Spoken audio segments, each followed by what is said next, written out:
So our next speaker really falls into the genesis or what we stand for at the Graze Master Group. And the title of his talk is Practical Solutions to Move the Farm Forward. So what we really need to do in agriculture is rely on or get back to those practical solutions for the farm and ranch, because we've really been led astray with all that. So I could go through a long list of all the cool things that the next speaker has done. But one thing I'm very proud of is our association with Ward Labs, and that we get to call the Ward family our friends. So with that being said, I'd like to introduce Dr. Nick Ward.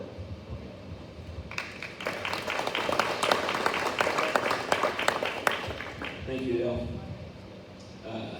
When I moved, so a little bit about myself for those who might not know, but I'm originally from Wamego, Kansas.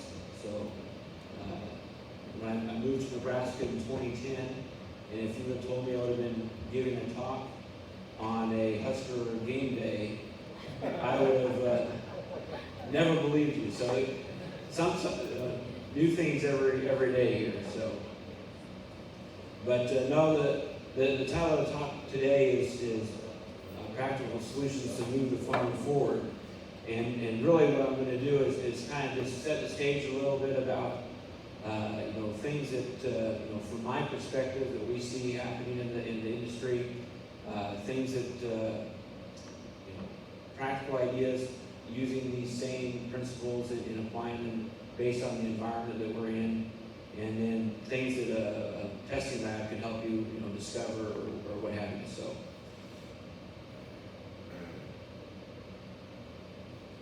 So just a quick kind of introduction for Ward Laboratories here. We've been around since 1983. We're just starting our 40th year this fall. But founded by my grandfather, Ray Ward, who's originally from Saline County, Nebraska. But he started the lab in 1983 with the idea of helping farmers accurately apply fertilizer instead of just going out there and dumping things on. And at the time, price of fertilizer was cheap, and the safe play was just add more because it's cheap. So he saw an opportunity then to really help farmers manage inputs, become better stewards of the environment. And I guess as he started and the company has evolved, we now are more of a full-service ag testing operation where any kind of operation, be it row crop or ranching, we try to test those inputs to help you use them most efficiently. So soil, we started with water, feeds, feedstuffs, fertilizer, we do a little bit of everything. I want to put this slide up here because I think this is really why we're having this meeting and why there's so much importance in some of these practices we're doing today.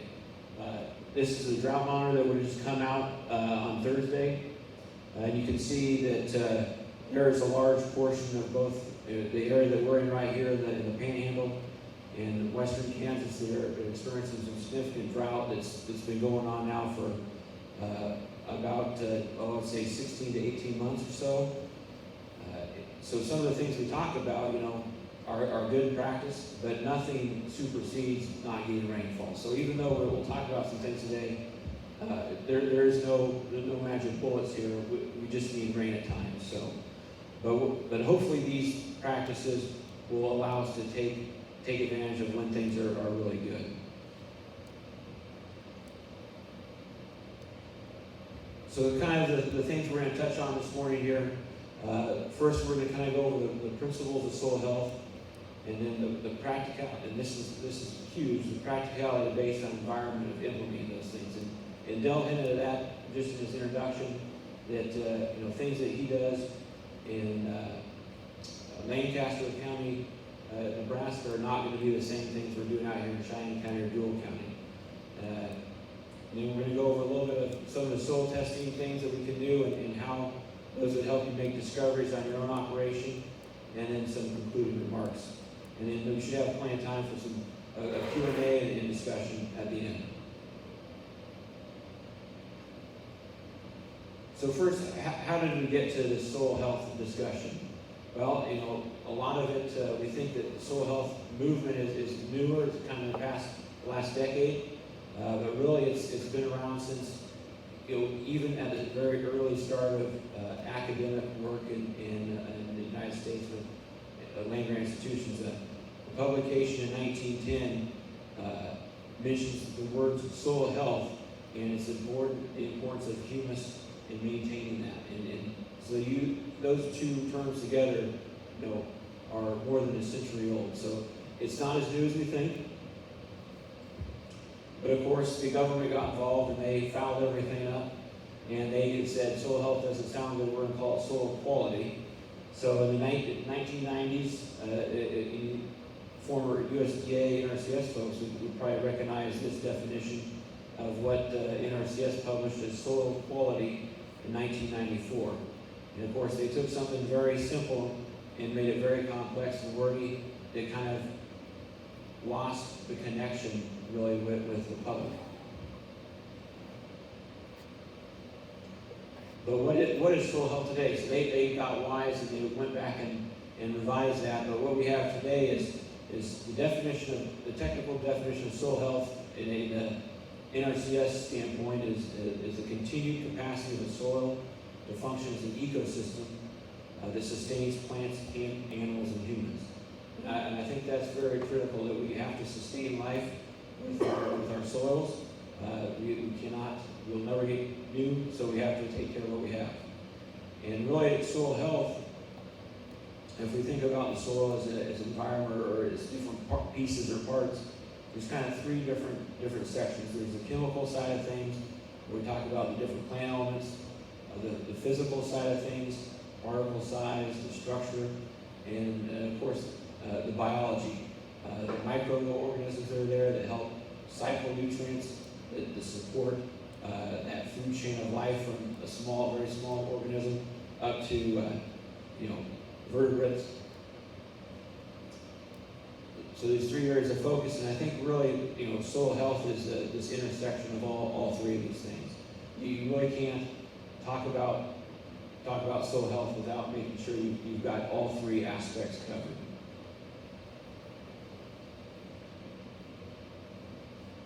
Now, as part of soil health, and a lot of the talk, there's 5 key principles in soil health, and these things all play to different part, but they're all very critical. So first, we're going to armor the soil. We got to protect that resource from rain, from wind. Hold it there. Don't let it blow around. We saw a lot of that this spring, where we had a lot of wind erosion. Some of that after fire.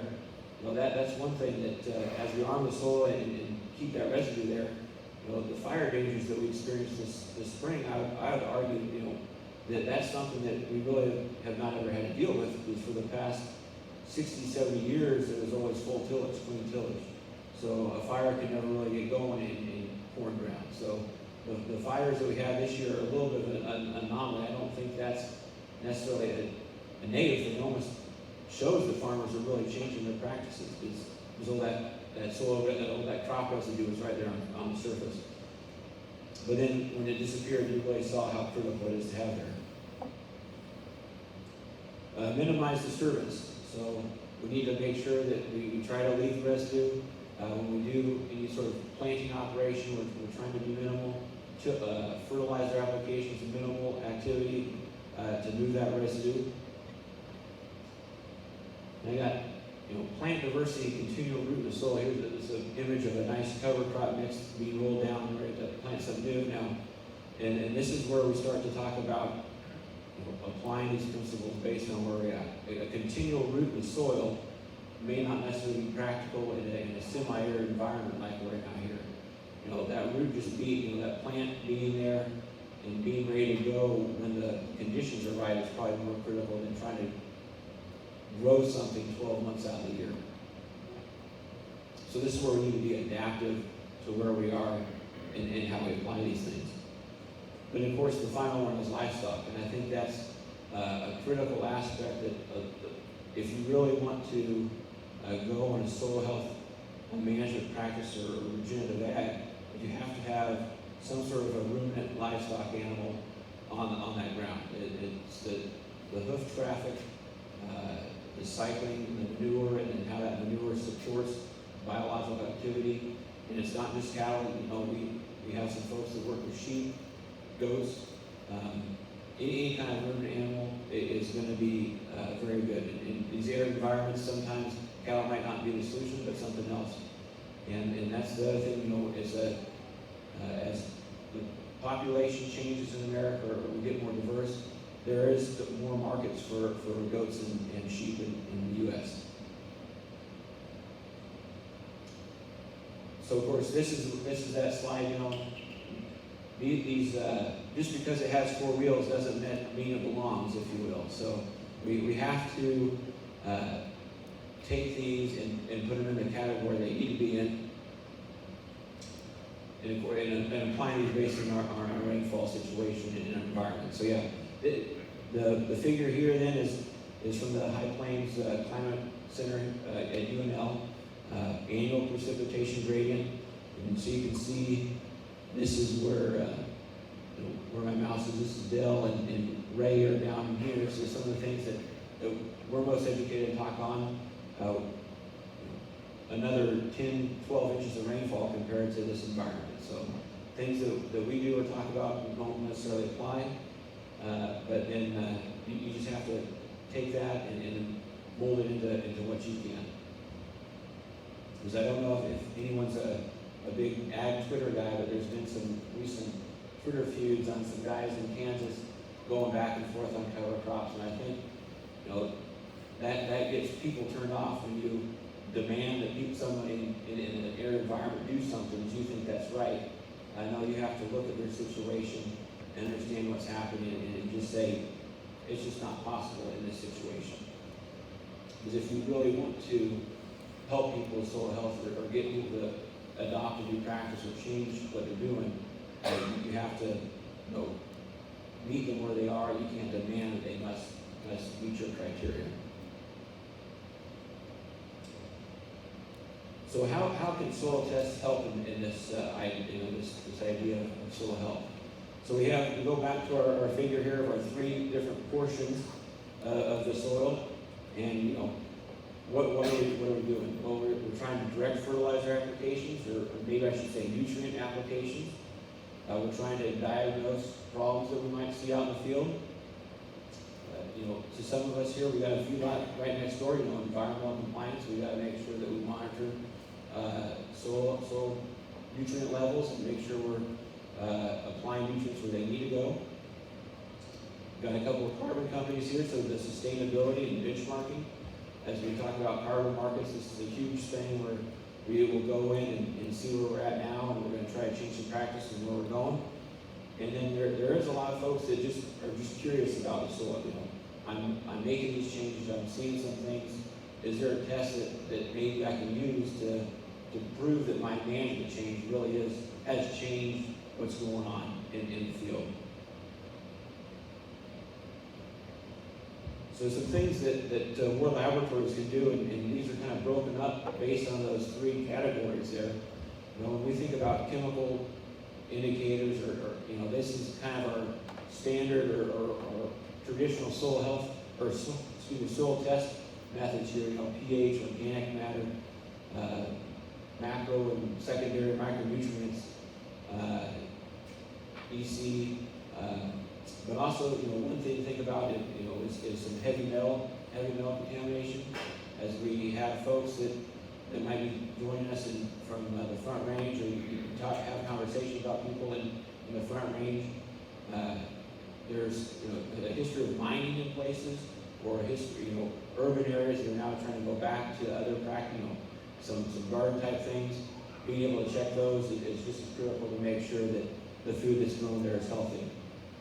Those physical indicators then, of course, the texture, bulk density is a huge one, aggregate stability, and then of course a lot of the biological indicators that are really kind of the newcomers in the soil testing world is something that people really get into. Microbial biomass, the respiration rate, different carbon and nitrogen dynamics with epoxy and H protein. And now soil DNA is another one that's really getting a lot of attention and really has some promising things that could come from it, really. So first start, taking those 3 pools, and some people might be familiar with the Haney test. In Ward Laboratories, we started doing that back in 2013, 2014, and as we've come through the years and seen more data, we've now kind of changed a little bit, and we've kind of gone to what we have as our soil health assessment. We've taken parts of our traditional soil test, blended with parts of the Haney soil health test, and kind of merged it and added to it. So within this test, and I'm sorry the print is a little small, but we have all 3 categories of the soil environment being tested. We have chemical fractions with pH, our micro and macro and micro and secondary nutrients all being taken care of with traditional extracts that are very much tied to yield response. We've got our biological parameters, CO2 respiration, so we get an idea of what kind of activity that soil has, as well as the water extractable organic nitrogen and organic carbon, those readily available food sources for microorganisms. And then we've taken to that and added a quick water stable aggregate test. And in that what we're doing is we're taking soil and we're finding soil heads that are 1 millimeter or less than 2 millimeter, but greater than 1 millimeter in size. And we dip that in water for about 5 minutes, and then we try to measure what stays on top of that sieve. And that would be what we determine as a stable aggregate. Now, that can also include some sand grains, but they're functioning in the same way. It's something that holds together and allows more space for the interchange of oxygen and the infiltration of water. As part of that, and as well, then we also get, since we're doing our traditional extract, we can get a CEC estimation, and that also is another physical parameter, especially in air environments. Now we can look at sodium base saturation. So if we got areas where we might have some salt problems, we can make sure that we're discovering anything there. And then, of course, now we've got the nitrogen recommendations that take into account both nitrate and ammonium in the soil, as well as the nitrogen release parameter from that water extract. And then P and K and all the micronutrients are all based on widely accepted soil test response information from all land-grant universities, K-State, CSU, Nebraska, South Dakota State, Wyoming. They all have something that can change extracts based on where we're at in soil pH. So if we're in eastern Nebraska, we're doing a Malic 3, but we come out in eastern Wyoming and we have high pH soils, and we're going to use an Olsen P to better estimate our phosphorus need. Any question in the back?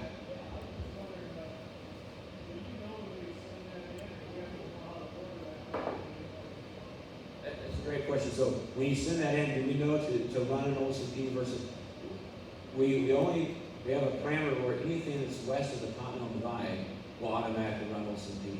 But if you're east and you still want it, all you gotta do is just ask, and we'll swap them in and out. There's no price difference. Just take one out, put one back in. Great question. So we think this is really helpful because part of soil health is accurately applying nutrients, and if we're going to accurately apply nutrients, we need to know really what that soil test level is.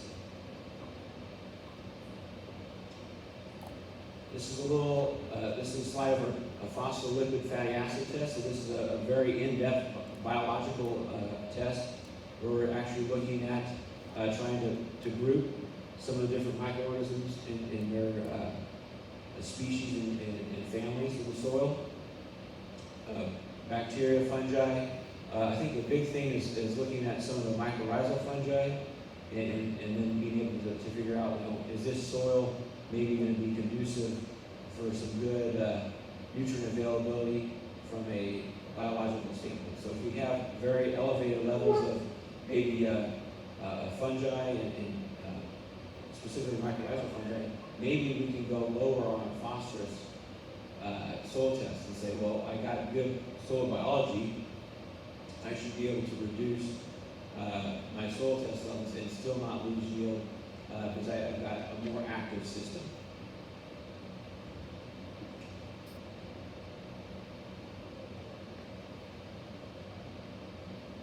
Now, there's a few laboratory tests, but really, the tests that a farmer or rancher could do go beyond things that we could help with. And there's simple things that the guys can do just in the field. Infiltration tests, penetrometers. These are field-based tests, things that the guys can pick up from a catalog. I know, for instance, South Dakota Soil Coalition got a grant. They put together something like 150 or so infiltration kits that they were giving away at soil health meetings in South Dakota last year. So those are kind of in-field practical things you can do. Another big one is earthworm counts. So you just take a spade out, turn on the soil and count earthworms. And then just general observation. I think that's something that Dell talks about a lot is, just looking at the soil, smell it, just walk the ground. And that in itself will connect you more with what we're doing.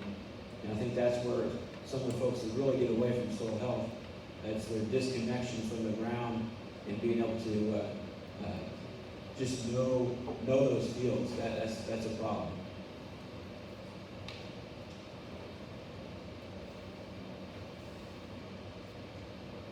Soil health is of course sometimes more than just the soil, and I had a discussion in a break here just about this, but from a water perspective, we've got a lot of irrigation out here, different water sources, either ground or ditch water.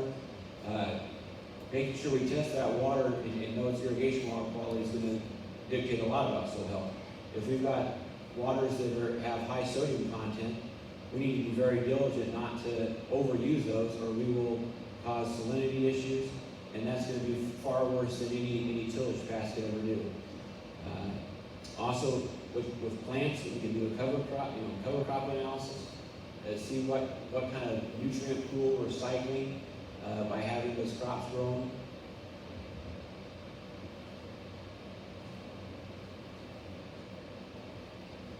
So with that cover crop analysis, and this, I'm talking about cover crop analysis here, but this could simply be something like, or looking at corn stalks thereafter, or wheat straw, anything like that that's going to fallow. You could essentially collect the biomass, and it's the same kind of test, same kind of parameters. But what we're trying to do here is we'll take the sample that you harvest from a certain area, usually a 3x3 square. We'll weigh it, get a dry matter, run a normal plant analysis, NPK, secondaries and micros, and then we'll take that, go back to that biomass calculation, and we'll convert all your numbers as percent in, and now we can convert it to pounds of carbon per acre, or pounds of N per acre, and then you can actually get almost a fertilizer value of that residue that's sitting on the surface.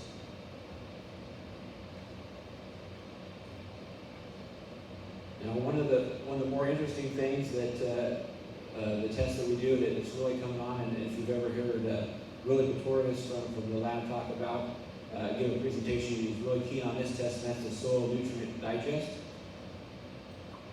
And that's really figuring out what kind of nutrients we have in our soil bank our soil bank really. So same principle as a cover crop test. We're taking the soil, we're digesting it so we can break it down to just pure elemental forms, and we categorize those, NPK, calcium, magnesium, and then we also then go further to convert P to P2O5, so you get a true fertilizer speak of your phosphorus pool. And then we have a calculation. If you take a 0 to 8 inch sample or 0 to 6 inch sample, we adjust it based on depth, but we then take our percentages times a kind of a standardized bulk density calculation, and then we come up with a pounds of these different nutrients on a per acre basis. So if you're looking at, in this example here, pounds of P2O5, in this specific example, we got over 2,000 pounds of P2O5 per acre. Now that's quite a bit of phosphorus. Do we need to apply more? Maybe, maybe not. But we know it's there. There's got to be some way that we can get at that material, and it's not just locked away forever. But at the same point, this is what's here. So as you take away, it's not just going to magically show up without replacing it in some way. So in time, yes, it works. But short term, yes, you can mine some stuff. But long term, you've got to figure out a better plan to maybe replace something that is taken away. I mentioned soil DNA. This is something that we just started doing this year. We're working with a company called Trace Genomics. And what they're doing is they do a whole genome sequencing on the soil. So they try to figure out whatever's ever had DNA that might be dead or alive. It's all analyzed. It's all collected. And they have two styles of reports right now. They kind of have a soil health calculations where they go over some oxygen availability, biodiversity numbers, but then they have the one product is more gauged towards a row crop farmer.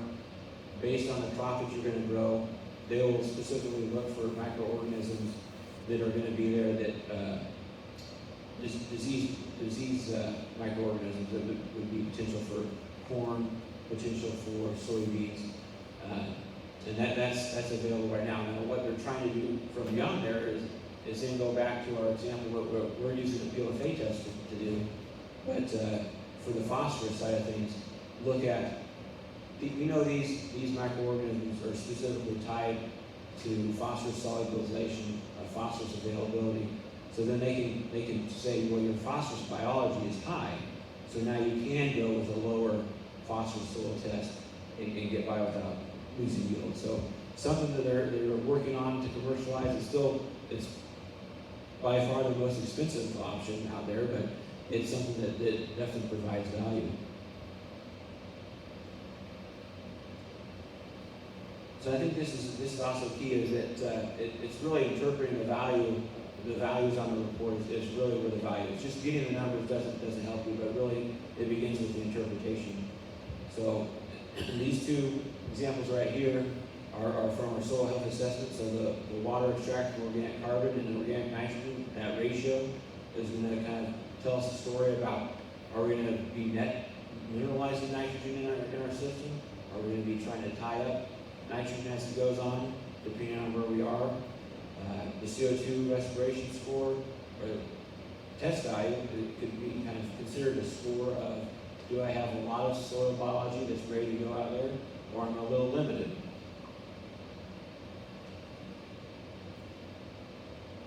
Just a little bit more about CO2, and I think this is one of the things that we kind of, we a little bit oversimplify this, and specifically I'm talking about this graph down here in the corner, where we get CO2 respiration, that there's, higher is better, yes, but at some point, there's probably we maximize out those soil health benefit and we kind of plateau. But yeah, the soil has to always be ready to replenish it, and so having specific way high respiration may not necessarily be the good thing, but that's just mean our soil. Well, it's just a sprinter that's trying to run a race. A sprinter that's trying to run a marathon. They sprint out and they're doing great, they're in the lead, but then they can't finish. Our system, our soil has become tired, and we're not conditioned for a season-long approach. So.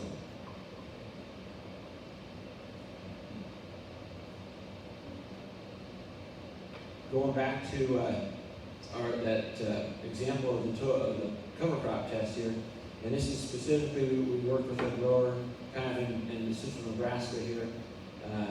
This is an organic operation, just trying to figure out, well, how much nutrients do I have in my cover crop, and what value is that from a fertilizer perspective or a nutrient perspective. And if we went back to this example, we had, and you can tell how old my slide is here, but I don't have nitrogen valued at 80 cents a pound.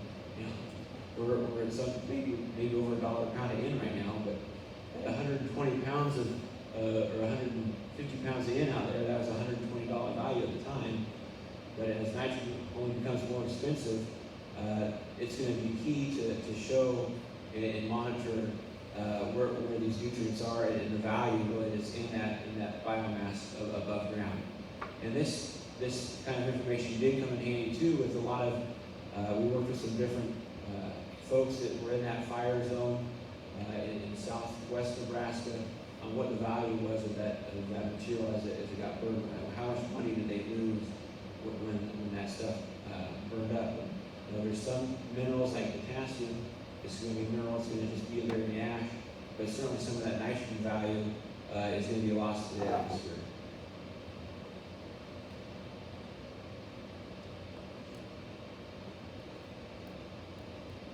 And this is going back to that kind of total nutrient digest example. And I just put this up here.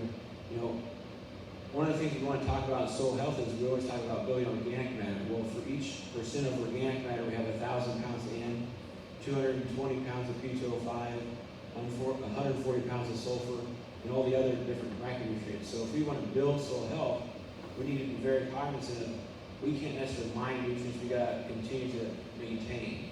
And I think one of those things that helps that is based on what practice you have going on in the ground. If you're grazing livestock on a piece of ground, you're removing essentially protein for the most part, and nitrogen can be made up with different legumes and forbs. So that's something where you're probably not really mining a whole bunch of nutrients out here. But if you're a row crop guy going corn on corn on corn, this mining your nutrient pool is really not going to work.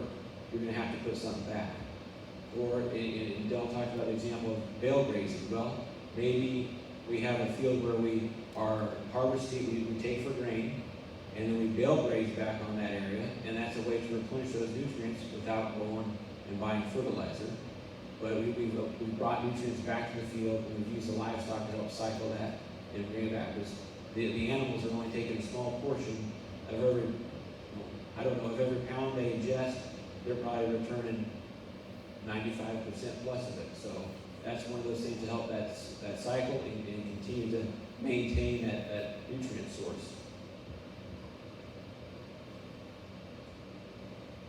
This is what I talked about last year. I know it seems to be a talking point a lot in some people's talks, so that you can just, if you did soil health, you magically get all the nutrients and you never have to do anything again. But you know, we're bound by certain things in the world.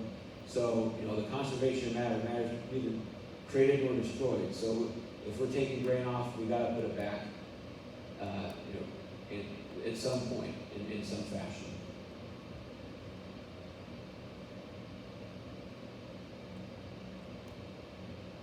So kind of some of my conclusions, you know, I definitely know that soil health is here to stay, and it's something that, you know, as this has evolved really even just rapidly in the past 5 years, is that it's something that's connected the end user back to the producer. And I think that's something that was missing, you know, before. And so now that connection is established, it's something that is always going to be relevant, regardless of, I think, even the environment or the economical conditions that the country might be in. That connection's there, so it's going to stay. Some of this is maybe some moving goalposts. You know, there's a lot of different, you know, that's the other problem, is that soil health now is here to stay.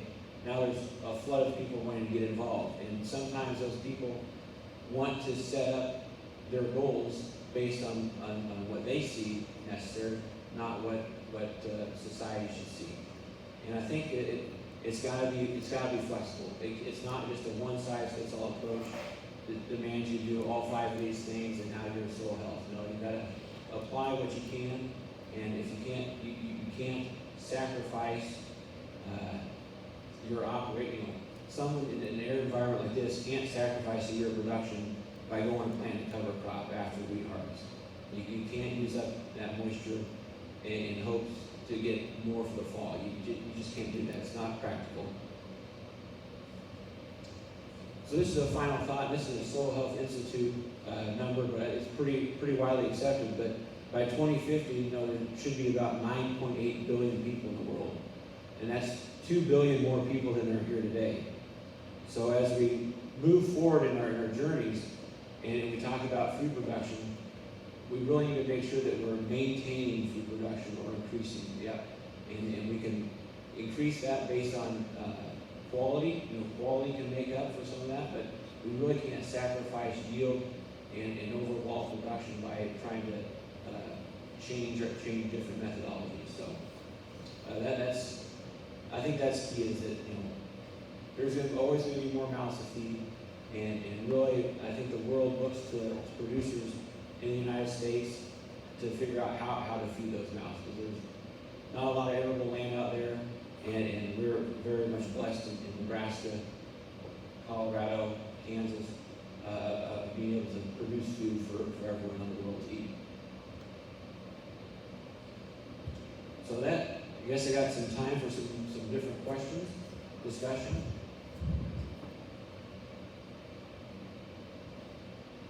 Your aggregate stability test, is there a number that you like to see for sandy soil versus clay soil? Great question. So on the aggregate stability test, is there a value we like to see? So as we've run the soil health assessment test now, we see values that range from the low teens to single digits. Those are really poor values, and then we'll get values clear up into the 70s and 80s. Our initial thinking is probably a value in that 55 to 65% really represents a very good aggregated soil. And sometimes, and if you have a sandier soil, you're definitely going to be above 50% for the most part, just for the fact that sand grains are quite big. But we definitely see reduced CO2 values when aggregate stability is below 20%. You start to see that reduction in CO2. And I think that's going to be attested as the way that method goes, is that we use a capillary action to pull water into the soil. If you don't have good aggregation, it seals up, you don't get the right gas exchange, so that you kind of choke off that biology a little bit. So the number is unit measured in percent? yes, the number is a percentage, yeah. So we'll measure out a certain, I think it's 10 grams of aggregates and dip those, and it's the percentage of mass that falls through the sieve.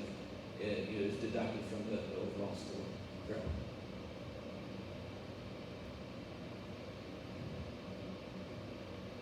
Questions or thoughts? I saw a lot of heads nodding yes, so maybe everyone agrees with me, but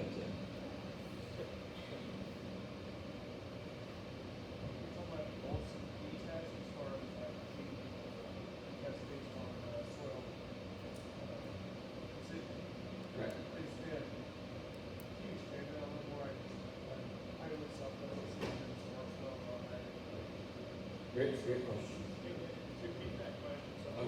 Yeah, so the question is regarding using Olsen P as a way to measure phosphorus. So part of what the soil extracts are doing are trying to go and pull off phosphorus that might become available in the growing season. Well, to the east they came up with these different acids to pull phosphorus away. Well, if you have a high pH soil, that calcium carbonate that's in there neutralizes that acid. You don't get any phosphorus, but then it becomes available. So researchers in Colorado and in the West came up with Olsen P that uses sodium bicarbonate to pull off phosphorus. So the Olsen P test uses sodium bicarbonate to try to pull off phosphorus, and it's measured. So its scale is different than a Malick or a Bray, but its goal is then to calibrate that back to a yield response. At 12% Olsen P, I have a 25% chance of being in response to phosphorus. At 17% Olsen P, my chance of phosphorus response is less than 5%, so don't apply. So, yep. Above what pH do you suggest that? So the question on what pH, usually it's probably a 7.2 or a 7.4 and above, and the key is if there's excess lime in the soil, that's where it really comes in handy. We work with a lot of customers in Colorado, Wyoming, and Montana, and that test can be very valuable. Because before we saw with H3A, you get a very low phosphorus test, but that's not so indicative. It's just the excess lime in the soil neutralizing that extracted solution. So.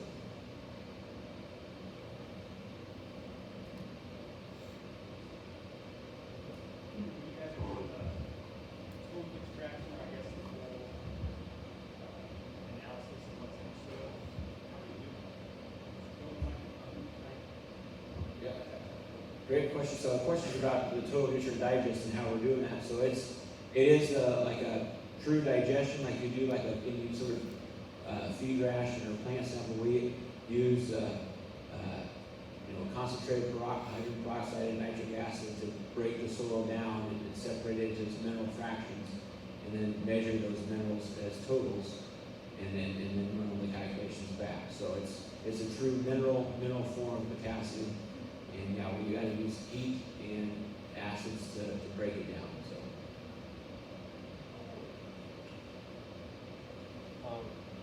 So you get nitrogen out of your organic material.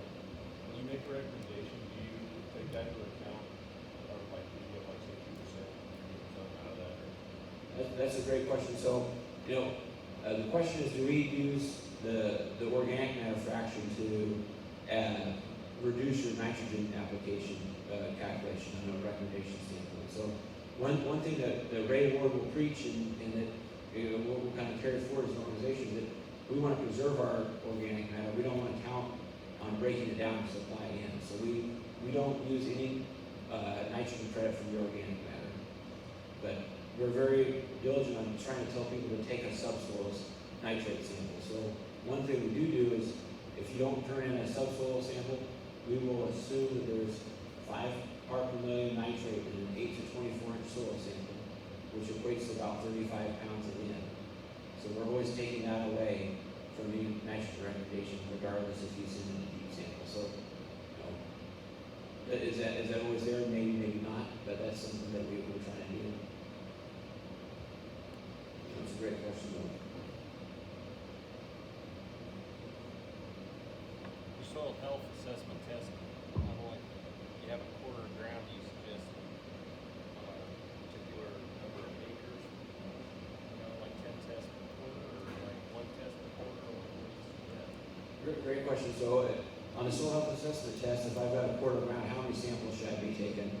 And we would say, take it to where you want to manage. You can manage the ground.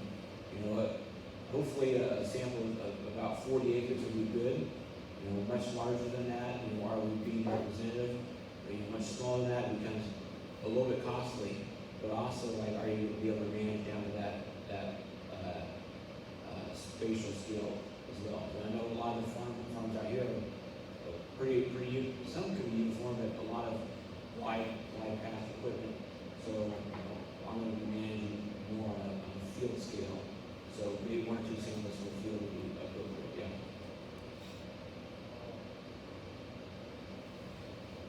So if you're taking over a new piece of ground, what would you suggest to kind of baseline where you're at? And how often would you do this test? I know it varies with what you're trying to accomplish, more forages versus new crops. Just to kind of track and trend where you're moving with the soil. Great. Yeah, great question. So if you're taking over the question, if you're taking over a new piece of ground, what should I be testing and how often should I be testing that to kind of track that change? And I think that's where we would suggest to start with the soil health assessment, because that covers all your nutrients, so you can right away know what the fertility of that field's going to be like. And it gives you some good information from a kind of a sustainability thing. You got organic matter as part of that test. You can estimate carbon. It gives you an idea of the soil biology through the CO2 respiration, so you know how active that could be. So that's a great way to start. And then if you're really wanting to dive deep, you could almost take a PLFA test that very first year and see what the biology is, and say, now I'm going to change. Well, this guy was in a continuous wheat for many years. This looks terrible. I'm moving to something that will be rotational and a year where I'm just gonna plant a forage and just raise the forage on the ground. I'm gonna come back in 5 years and see where I'm at. And then I think that's where you see a real change. They're very good tests at seeing differences in management, and how that management can increase those things. But I'd start with something easy to understand, like the soil health assessment is pretty, if you've got an understanding of basic soil tests, you can step through that relatively easily. We've got a guide that we can email people to, but if you want to go to the next step, the PLFA would be another good one. But and those are just tests you want to do maybe once every 3 or 4 years. They're seeing dramatic change year to year. It's probably not likely. Yeah. Your question in the back. What would it, results from the soil DNA test take the place of, what type of information should we get back on that? And is that information we're gonna be able to allow us to do less testing, give us more information, and how does that, how they charge? That's a great question. So the question on the soil DNA, what is that going to replace, or what is that going to do? Is it going to help reduce the amount of testing we need, or what have you? This has been our first year with them, and I think there's some promise, but right now their test is a little, I think it's going to be a little price prohibitive for some guys. It's $295 per sample, and the problem with their, being from Iowa and more of a ag tech startup, a lot of their service is based around pathogens and not as much in soil health right now. So I'm a little, if you're a real soil health person, I'm a little reluctant to say let's dive in, because it's more about identifying pathogen loads. Currently, they're trying to come up with some different products that are more focused on nitrogen and phosphorus. So I think in the future it could, as part of their test, you're getting a mineral or a soil nutrient test in there as well. So it could be an add-on, but their goal in the future with a test they call trace phos, but it's they're trying to predict any microbes that are related to phosphorus mineralization or solubilization, so they can try to suggest to you that, oh, you've got a lot of phosphorus biology, so you can reduce your soil phosphorus test. You can let it go down a little bit and still not lose yield. So it'd be something that would be a companion to you, but right now it's pretty pricey, I would say. So it could be a little bit of a barrier for a low user difference. Yeah, it'd be about. So it's $295 for the DNA and the nutrient analysis from Graze.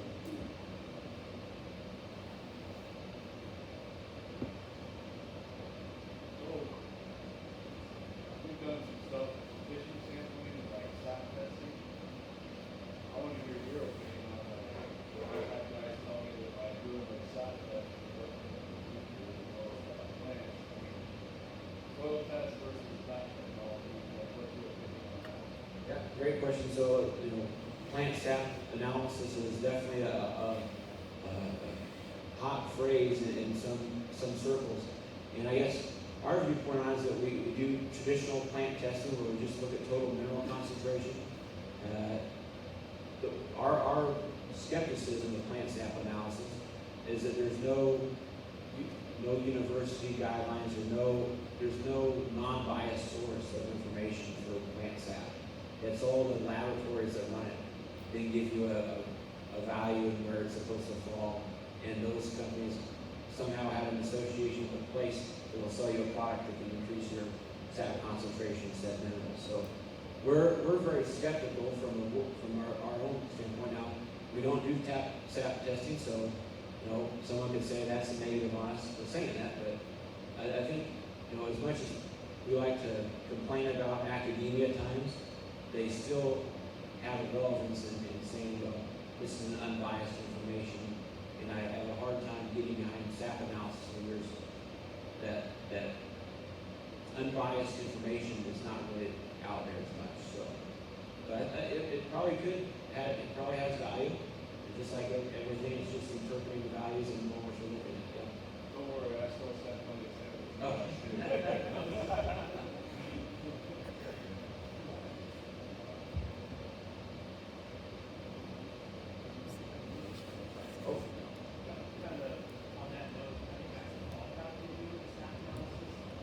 Yeah, so we have looked into it, I guess we know kind of what the procedure would be, but of course, Graze is very much an old school guy, so he has a hard, and he's looking out for the farmer, so he has a hard time signing on to do it when he doesn't know what the value numbers mean for the farmer. And I think that's his main pullback is, I don't want to do something if I can't tell a farmer what to do with that information. Yeah. Can you tell us which side of the Twitter beef you're on? So, that guy used to work with us, and there's a reason why he doesn't work there anymore. But being from Kansas, there's just practicalities that you cannot fight.